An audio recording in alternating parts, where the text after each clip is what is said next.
selamat datang di channel YouTube Warta Bogasari dan program Ngobrol Bareng. Ngobrol merupakan salah satu program podcast dari Warta Bogasari terkait perusahaan Bogasari dan karyawan yang ada di dalamnya.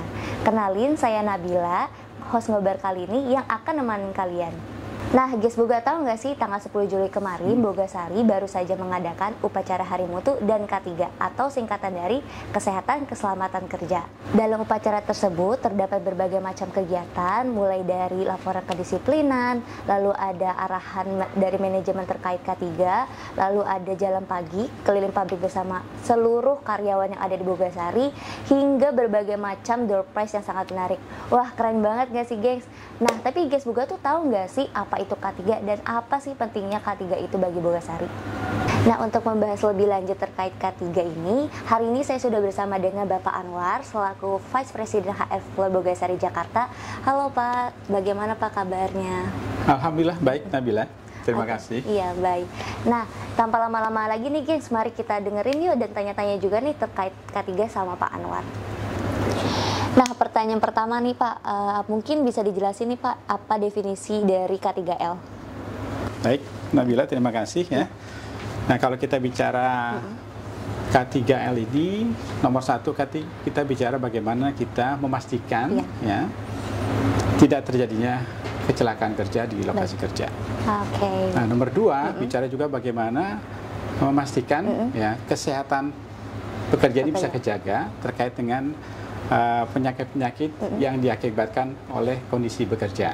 Nah, itu sebenarnya definisi dari K3 yang dan lingkungan yang kita jabarkan sebagai bagian dari implementasi dari Undang-Undang K3 dan peraturan turunannya seperti itu. Baik. Nah, terus apa nih Pak tujuannya dari K3L itu sendiri? Tujuan dari K3L ini nomor satu tadi ya sebenarnya meminimalisir dan memastikan tidak terjadinya kecelakaan kerja dan juga memastikan karyawan dalam kondisi yang aman, sehat ya, baik dari berangkat kerja dan kembali ke tempat kerjanya. Terus apa nih Pak upaya-upaya untuk meminimalisir kecelakaan kerja? Nah, upaya-upaya yang untuk meminimalisir kecelakaan kerja ini nomor satu pasti adalah memastikan ya kondisi-kondisi di tempat kerja ini dalam kondisi yang memang sesuai, dalam kondisi yang aman ya, peralatan kerja dalam kondisi juga yang aman, dan pemahaman dari para pekerja itu sendiri terkait dengan K3-nya juga memenuhi persyaratan kerja yang dipersyaratkan. Nah, dan yang paling penting juga para pekerja punya kompetensi yang sesuai dengan pekerjaan yang akan dijalankan. Nah, baru berikutnya bicara lingkungan kerjanya. Nah, kalau bicara lingkungan kerjanya, apakah dalam kondisi yang secara resiko terukur? Apakah dalam kondisi paparan kebisingannya, dalam kondisi paparan debunya, dan juga bagaimana ergonomik dari proses bekerja yang dijalankan. Ada nggak Pak contoh penerapan K3L yang ada di Bogasari itu apa aja ya Pak? Contoh penerapan K3 di Bogasari ya, kita bicara nomor satu pasti dari sisi manajemen punya satu kebijakan yang secara keseluruhan memastikan pelaksanaan K3L ini berjalan dengan efektif dan efisien seperti itu. Nah, nomor satu itu. Baru nomor dua kita bicara infrastrukturnya. Ya, kita punya infrastruktur yang ada ini akan dipastikan supaya bisa kita laksanakan. Nah, nomor tiga punya yang namanya tadi memastikan karyawannya punya kompetensi yang sesuai dengan ketentuan yang disyaratkan. Ya. Baru yang keempat bicara bagaimana semua karyawan punya pemahaman yang sama. Maka program pelatihan itu dijalankan supaya awareness terhadap K3 ini relatif memasyarakat di kalangan karyawan secara keseluruhan. Baik. Gimana sih Pak proses pembuatan prosedur atau penerapan K3 yang ada di Bogasari? Baik. Kalau prosedur pertama kita akan melakukan yang namanya identifikasi resiko. Jadi kita bicara bagaimana identifikasi resiko dari pekerjaan-pekerjaan yang ada ini. Nah, dari identifikasi resiko ini baru kita melakukan analisa bagaimana resiko ini bisa tereliminasi. Oke. atau bisa tersubstitusi. Ya, sehingga tahapan-tahapan ini ujungnya adalah meminimalkan terjadinya risiko yang timbul seperti itu. Nah, dari identifikasi ini baru muncul alat-alat apa saja yang kita perlukan, prosedur-prosedur kerja apa saja yang kita harus buatkan dan jalankan, dan berikutnya bagaimana kompetensi dari setiap pekerja ini punya kesesuaian dengan regulasi untuk menjamin ya meminimalisirnya terjadinya kecelakaan kerja dan juga penyakit akibat kerja. Oke, baik.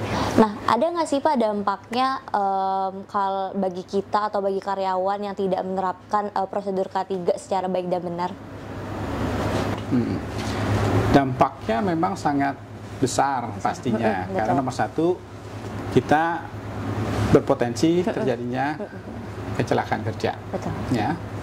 Nah, kalau bicara kecelakaan kerja kan ada dua hal yang menjadi perhatian. Yaitu kondisi yang kita bicara adalah situasi yang tidak aman, ya, dan juga tindakan yang tidak aman. Nah, ini yang harus dipastikan tidak terjadi seperti itu. Nah, kalau terjadi sampai dengan kecelakaan ataupun terjadinya penyakit akibat kerja, ya, kan dampak yang lebih besarnya adalah terkait dengan produktivitas kerja dari kita semua. Karena ujung-ujungnya kalau bicara kesehatan dan keselamatan kerja, ujungnya adalah bagaimana kita bisa menjaga diri kita, nomor satu, dan nomor dua, bagaimana produktivitas di tempat kerja juga bisa kita jaga. Siapa aja sih Pak yang perlu menjalankan K3 tersebut? Siapa saja yang harus menjalankan K3L? Setiap insan yang bekerja di lingkungan kerja kita, ya. Setiap orang yang berada di lingkungan kerja kita wajib melaksanakan K3L ini. Siapakah yang bertanggung jawab nih Pak di perusahaan terhadap prosedur K3 yang dijalankan? Nomor satu, sama seperti tadi, sebenarnya setiap karyawan itu bertanggung jawab untuk melaksanakan K3L ini. Ya, baru nanti dari sisi perusahaan memfasilitasi bagaimana itu bisa dilaksanakan dengan baik. Tadi dengan kebijakan, dengan prosedur, ya, dengan infrastruktur, ya, terus juga bagaimana kompetensi dari masing-masing pekerja ini bisa dipunyai sesuai dengan ketentuan K3L yang berlaku. Ya. Oke. Lalu apa saja nih Pak peran serta manajemen dalam perwujudan budaya K3? Nomor satu pasti kebijakan. Nah, itu poin penting, komitmen dari manajemen untuk menjalankan K3 ini dengan baik, ya, dan benar pastinya. Ya. Nah, nomor dua pasti memastikan semua peralatan ya dalam kondisi yang laik untuk digunakan. Nah, nomor tiga, memastikan semua pekerja mempunyai kompetensi yang sesuai. Ya, kita punya program-program sertifikasi terkait dengan K3, ya, ada ahli K3 umum, ya, dan lain-lainnya seperti itu. Nah, itu yang dipastikan kita follow regulasi untuk memastikan, ya, berjalannya K3 kita dengan baik. Selanjutnya nih Pak, apa saja yang dilakukan perusahaan agar karyawan itu bekerja sesuai dengan petunjuk K3? Yang utama pasti adalah program awareness, ya, mulai dari pada saat karyawan mulai join, itu kita punya program onboarding yang dimana mulai diperkenalkan mengenai K3 di lingkungan perusahaan, khususnya di Bogasari, ya kan? Itu nomor satu. Nah, tahap berikutnya juga bagaimana memastikan karyawan tadi, ya, sesuai dengan bidang pekerjaan masing-masing, memahami mengenai konteks K3 di bidang tugasnya masing-masing. Nah, berikutnya ada inspeksi-inspeksi yang dilakukan, baik dari para pimpinan di unit kerjanya masing-masing maupun dari tim safety yang ada untuk memastikan kondisi itu sesuai dengan yang dipersyaratkan. Oke, baik. Nah, lalu apakah ada evaluasi Pak atau ada audit terhadap prosedur K3 tersebut? Itu yang berjalan secara konsisten lah, ya, untuk evaluasi ini. Pasti setiap kondisi bahaya, resiko bahaya di masing-masing tempat juga akan punya potensi berubah-ubah seperti itu. Nah, proses-proses untuk evaluasi nomor satu pasti ada audit yang dijalankan secara berkala, baik sifatnya internal maupun eksternal, ya, satu. Nomor dua juga kita punya satu sistem apa namanya K3L, jadi ada occupational health management system yang kita punyai, sehingga secara terukur itu harus kita pastikan berjalan dan juga memastikan bagaimana monitoringnya bisa dilakukan. Nah, dalam konteks itu pasti ada yang namanya audit yang dijalankan. Di apa namanya dipersyaratkan secara internal kita lakukan secara konsisten, dan juga nanti dari pihak eksternal juga memastikan apa yang sudah kita lakukan itu sesuai dengan yang dijalankan. Pasti ada beberapa hal yang perlu dilakukan peningkatan dalam upaya pencegahan, dalam upaya meminimalisasi risiko yang timbul. Oke, baik. Nah, berkaitan sama tema K3 kemarin nih Pak, kan ada sehat, ceria, sama produktif. Nah, kira-kira dari Pak Anwar sendiri ada tips nggak nih Pak untuk seluruh karyawan? Bagaimana sih caranya bekerja biar tetap sehat dan selalu produktif selama bekerja? Ini menarik karena konsep SCP, SCP, sehat ceria produktif, sudah beberapa lama coba disampaikan kepada teman-teman di karyawan ini. Kalau bicara sehat, ya, kalau istilah saya, sehat itu bicara 3 hal. Ya. Nomor satu bicara sehat adalah bagaimana kita sehat secara pemikiran. Betul. Nah, mindset kita, jadi memandang sesuatu tuh dari sisi positifnya. Ya. Nomor 2, kita bicara sehat adalah bicara sehat secara badan ya. Jadi bicara jasmani fisik kita itu harus sehat. Nah, ini antara pikiran sama badan punya korelasi. Nah, kadang-kadang kalau pikirannya tidak menunjang untuk hal-hal yang sifatnya positif, maka akan berdampak kepada fisik kita. Gitu. Jadi overthinking ya. Betul, overthinking Pak. Nah, yang ketiga juga yang nggak kalah penting kita sehat dari sisi kantong atau istilah gampangnya sisi keuangan kita. Nah, ini kita harus juga bisa memastikan bagaimana pengelolaan keuangan kita, bagaimana pengaturan antara penghasilan dan pengeluaran. Ya, pastikan apa yang menjadi kebutuhan, ya itu dapat dijalankan secara utama, ya, dan hal-hal yang sifatnya keinginan bisa dieliminasi seperti itu, sehingga kita fokus kepada hal-hal yang kita butuhkan. Nah, dengan menjaga 3 hal ini, ya, konsep secara sehat secara pemikiran, sehat secara fisik, dan sehat secara keuangan, ya, secara simultan akan mendorong tingkat kesehatan karyawan secara keseluruhan, ya. Di samping masalah kepastian lingkungan kerja yang ada ya, tadi apa persyaratan mengenai K3-nya bisa dipastikan sesuai seperti itu. Nah, kalau apa namanya 3 hal tadi sehat itu, diharapkan tingkat produktivitas karyawan akan tetap dijaga.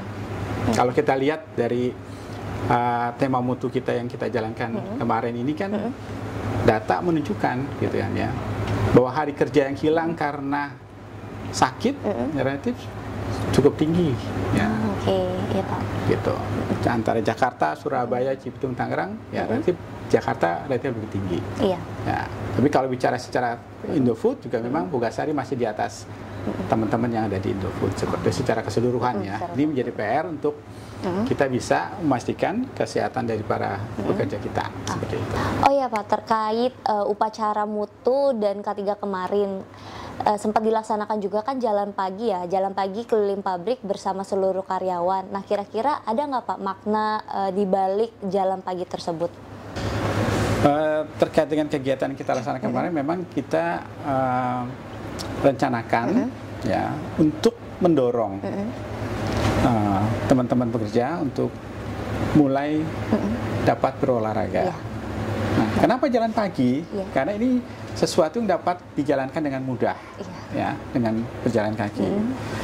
Nah, kita lihat memang dari hasil apa namanya medical check up yang ada, dari hasil apa namanya catatan medis yang berjalan dari cuti dokter yang ada, ini kalau lihat secara besaran mayoritas itu terkait dengan pola hidup. Nah, pola hidup itu terkait dengan pola hidup yang sehat. Iya. Nah, pola hidup yang sehat itu kan bicaranya adalah bagaimana pola makan, Iya. pola istirahat, Iya. nah, dan pola kerjanya. Iya. Nah, ini yang harus kita pastikan. Nah, salah satu yang bisa kita kontrol dalam konteks ini adalah bagaimana mendorong para pekerja mulai bisa berpartisipasi berolahraga. Oke. Ya. Nah, yang mudah adalah dengan Jalan kaki, jalan Pak. pagi ini Jalan atau pagi. jalan sore juga boleh. Karena kalau kita lihat komunitas-komunitas yang sudah melakukan kegiatan jalan ini sudah cukup banyak, boleh dikatakan. Ada yang pagi hari juga sudah ada, sore hari juga sudah mulai jalan ya untuk yang gerakan jalan sehat ini seperti itu. Oh iya Pak, kapan sih K3L ditetapkan di Bogasari? Jadi gini, kalau secara regulasi ya K3L itu kan bicaranya adalah mengenai hal yang diatur dari Undang-Undang K3. Iya. Itu Undang-Undang nomor 1 tahun 70. Nah, sebenarnya dari sejak tahun 70 itu semua perusahaan wajib untuk menerapkan K3L gitu. Nah, dalam konteks Bogasari seperti apa? Ya, sejak awal kita sudah menerapkan itu. Ya.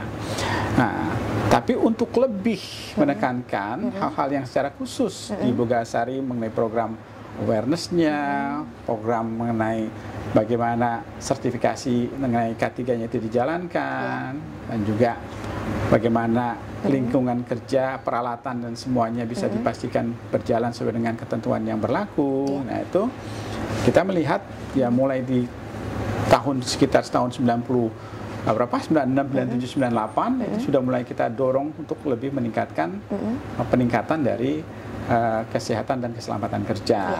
Nah, makanya itu ada program yang dijalankan secara keseluruhan dan khusus Bogasari kita menetapkan tanggal 11 Juli sebagai hari K3-nya, hari K3L-nya Bogasari. Nah, ini yang terus berkembang dari waktu ke waktu sampai dengan saat ini, di mana kita ingin memastikan ya, meminimalisir, mencegah terjadinya kecelakaan kerja dan juga penyakit akibat kerja dan juga hal-hal lain yang terkait dengan kesehatan pekerja secara keseluruhan. Makanya bicara medical check up itu menjadi suatu hal yang rutin untuk dilaksanakan untuk memastikan kondisi para pekerja ini dalam konteks kesehatan yang terukur. Nah, tinggal PR-nya adalah bagaimana setelah hasil dari medical check up ini kita bersama teman-teman semua ya setiap pekerja melakukan P2KR-nya. Jadi bagaimana mengendalikannya, bagaimana proses penyembuhannya, katakan kalau sudah terdampak ya seperti itu. Ya, mungkin itu secara Oke, terima kasih Pak Anwar yang sudah meluangkan waktunya untuk menjelaskan lebih detail tentang penerapan K3 yang ada di Bogasari. Terima kasih. Oke, baik. Nah, gengs Boga, semoga untuk seluruh karyawan Bogasari selalu selamat, sehat, ceria, produktif, dan tercipta tempat kerja yang aman, nyaman, dan zero accidents. Nah, gimana gengs Boga episode ngobrol kali ini? Menarik sekali bukan? Nah, terima kasih juga untuk seluruh gengs Boga yang sudah nonton episode ngobrol kali ini. Jangan lupa untuk subscribe, like, comment, and share YouTube Warta Bogasari, dan jangan lupa juga follow Instagram Warta Bogasari untuk mengetahui kegiatan-kegiatan menarik yang ada di Bogasari. Saya Nabila dan Pak Anwar pamit undur diri. Bye-bye, see you on next video. See you. Halo Pak, see you Pak. Makasih ya Pak. Sama-sama. Terima kasih.